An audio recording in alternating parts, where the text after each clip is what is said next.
રાજકોટ જિલ્લાના ઉપલેટા તાલુકામાં સમસ્ત બ્રહ્મ સમાજ દ્વારા આજ રોજ ઉપકર્મ સંસ્કાર કાર્યક્રમ યોજવામાં આવ્યો હતો. ઉપલેટા તાલુકામાં દર વર્ષની જેમ આ વર્ષે પણ સમસ્ત બ્રહ્મ સમાજ દ્વારા સમૂહમાં ઉપકર્મ સંસ્કારનું આયોજન શનિવારને સવારે રાખવામાં આવ્યું હતું. તો આજ રોજ શનિવાર શ્રાવણ માસની પૂનમના રક્ષાબંધન બળે એ હકીકતે બ્રાહ્મણોની દિવાળી છે. તો આ શુભ પ્રસંગને ઉજવવા સમસ્ત બ્રહ્મ સમાજ દ્વારા મોજ નદીના કાંઠે બિરાજતા સોમનાથ મહાદેવના સાનિધ્યમાં ઉપકર્મ સંસ્કારનું આયોજન કરવામાં આવ્યું હતું. આ ઉપકર્મ સંસ્કાર વિધિ એટલે વિદ્વાન બ્રાહ્મણો દ્વારા કરવામાં આવેલ, તેમાં તમામ બ્રહ્મ સમાજના ભાઈઓ યુવાનોએ આ પ્રસંગમાં જોડાયા અને ઉપકર્મ સંસ્કારને સફળ બનાવ્યો હતો.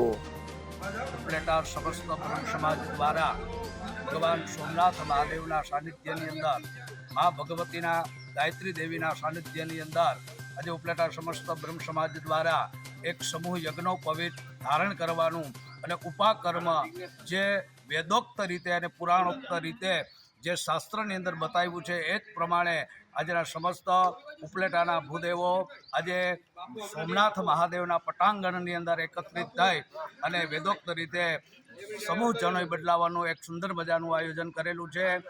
આ કાર્યક્રમની અંદર આપણે સોમનાથ મહાદેવના પૂજારી સહિત અન્ય ઘણા બધા લોકોનો બ્રહ્મ સમાજના પ્રમુખ સહિત સમસ્ત સમાજનો ખૂબ સાથ અને સહકાર અમને મળી રહ્યો છે અને અવનવો વેદ ઉત્સર્ગ અમે નિત્ય અમારા ઉપલેટાની અંદર એ દિન પ્રતિદિન અને દર વર્ષે અમે કરી એવી ભગવાન સોમનાથ મહાદેવના ચરણારવિંદની અંદર અમે પ્રાર્થના કરીએ. સરફરાજ કોડી સાથે CN24 ન્યૂઝ ઉપલેટા.